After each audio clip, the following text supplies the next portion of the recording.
Consider the following. About 70 billion cells are recycled in your body every day. 70 billion.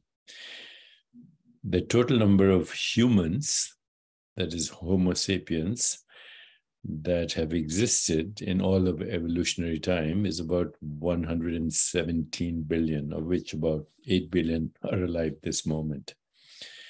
But 70 billion cells recycle in your body every day, which is half the number of individuals as persons that have existed since evolution or in evolutionary history.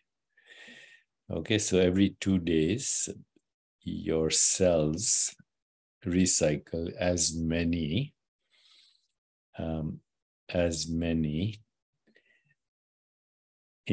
many a number as humans have existed every 2 days.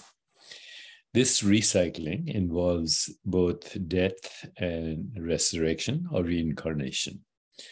So stomach cells are dying every 5 days, skin cells every month, liver cells every 6 weeks, bone cells every 3 months, even the atoms that make up your DNA, the actual atoms, carbon, hydrogen, oxygen, nitrogen, etc., come and go every 6 weeks. So in about 1 year, you've replaced all the atoms in your body, about 98%.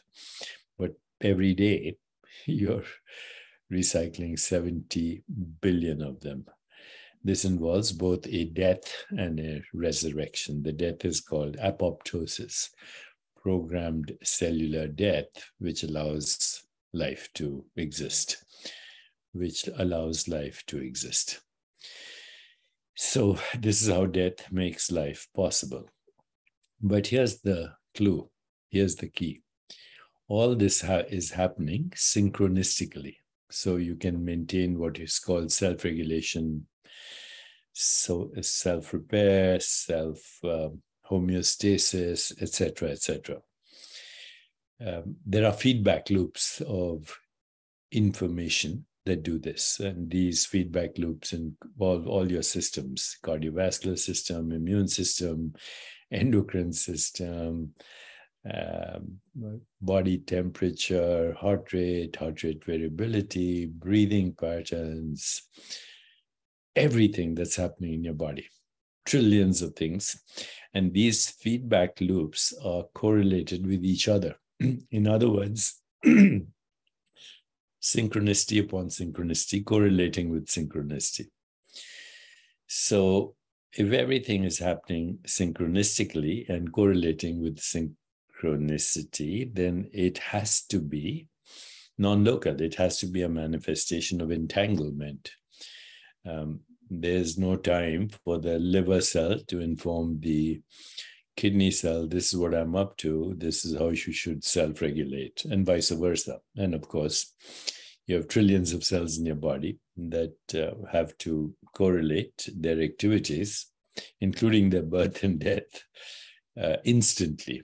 Instantly means faster than the speed of light, which means in entanglement, non-local correlation, synchronicity.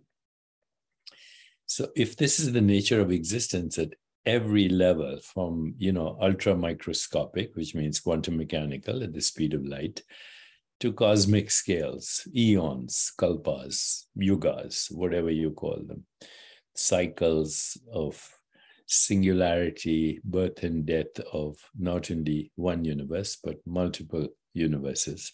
If all that is happening simultaneously, then that must be happening in awareness, because that's the only thing without form. Consciousness is the only thing without form. It's the only thing without borders. And it is therefore infinite and multidimensional, or zero dimensionality all at the same time. Incomprehensible. But creative intelligence rules the cosmos, and you are that.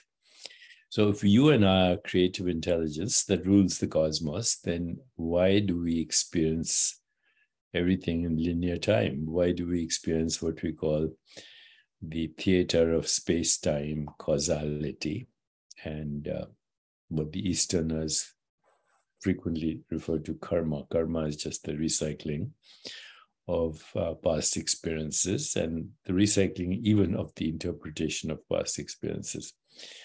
Why is it that we experience locality when the fundamental nature of reality is non-local, beyond space-time, transcendent?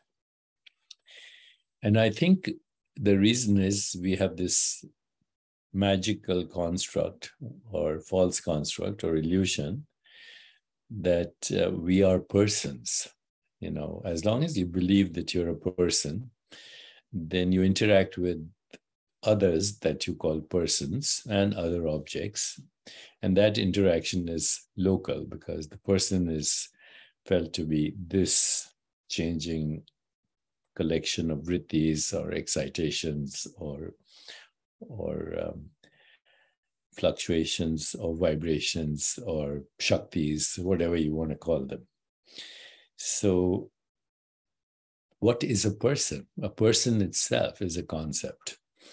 And all these concepts, images, feelings, sensations, are subtle vrittis too that appear on the screen of consciousness. So it doesn't matter if you have a thought or a belief or an idea or an image in consciousness, what we call imagination, or a feeling or an emotion, or a sensation of sound, touch, sight, taste, and smell, or even subtle sensations called tanmatras. These all appear in a way that's entangled on the screen of awareness.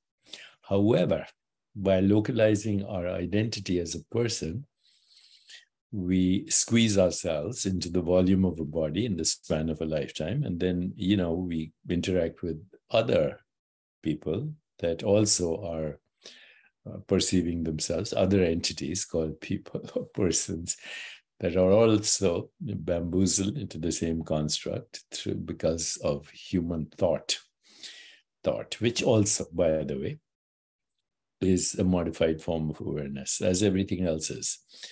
So this concept, a person, is actually the cause of all our conundrums, all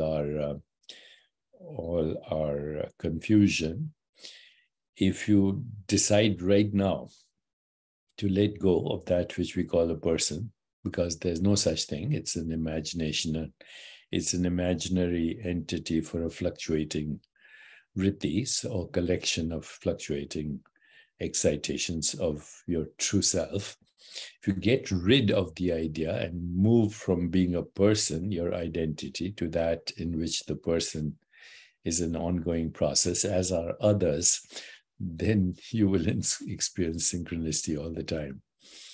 Okay, the person is always full of self-importance, self-concern, defensive, wanting to be right, wanting to be validated, feeling inferior, feeling superior, feeling separate. And all that is a magical lie. So go beyond the magical lies and you find your true self as the creative intelligence of the cosmos. You are the creative intelligence of the cosmos. Tattvamasi, aham brahmasmi. Aham brahmasmi, tattvamasi. Satyam, truth, awareness, sundaram, beauty. Thou art that. Maybe this is helpful, maybe it's not, but I have fun sharing it with you.